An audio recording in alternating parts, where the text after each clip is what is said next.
The teen birth rate is an important measure of public health, and by that metric, California has made great strides.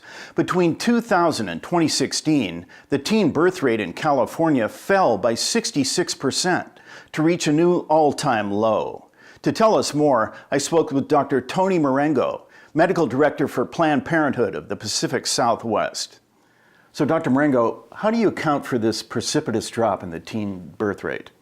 I think the two most important factors are, number one, the increased use of long-acting reversible contraceptive methods. So these are our IUDs and our contraceptive implants. And the second thing would be education in schools in particular. Is that to say that there's been more sex education in schools or more proper sex education? Well, I think it's going to depend on the state, the county in particular. In general, for example, in the 2000s, there was a real push towards abstinence-only education. That was going to be the mantra for the country. And unfortunately, what we saw was a peak in the teen birth rate at that time. And then with subsequent administrations that really were promoting more education towards all reproductive health methods, we saw that birth rate start to decline. What about the Trump administration? What about their policies? Well, I think that their policies have been more restrictive towards reproductive rights in general. I think it's been very clear that there's been a move to defund important organizations such as Planned Parenthood, who play a real key role in helping women plan their pregnancies and choose whether to continue their pregnancies. I understand that despite the gains, a teenager in the U.S. is much more likely to give birth than their counterparts in other Western countries. Why is that? I think culturally, in Europe, for example, we'll take France and Scandinavia, they start much earlier with appropriate reproductive health education. It's not just sexuality, but gender identity and normalizing things such as vaginas and penises and just talking about it. And I think in the United States, we have a much harder time with that. In Europe, for example, they have half the teen birth rate that we have here in the United States. So we have quite a bit of ways to go then.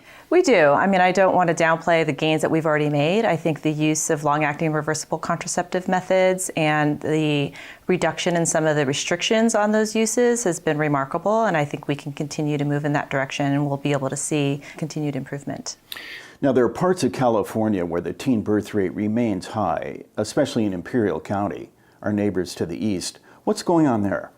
Well, again, I think that comprehensive sex education in schools, there are certain policies that the state can mandate at certain levels, starting in middle school, for example, things that need to be taught, but there's no reproductive health police that are going to come out and make sure that's happening appropriately. And then within a school board, within a certain region, they can vote, for example, how early to introduce some reproductive health education.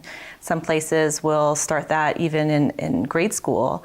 Others will try to push it as late as possible. And then there are always places that promote the opt-out option, so parents can choose to not allow their children to sit in on these health education classes. Now, Planned Parenthood has a clinic out in Imperial County. We do. In what way are you guys trying to turn things around there?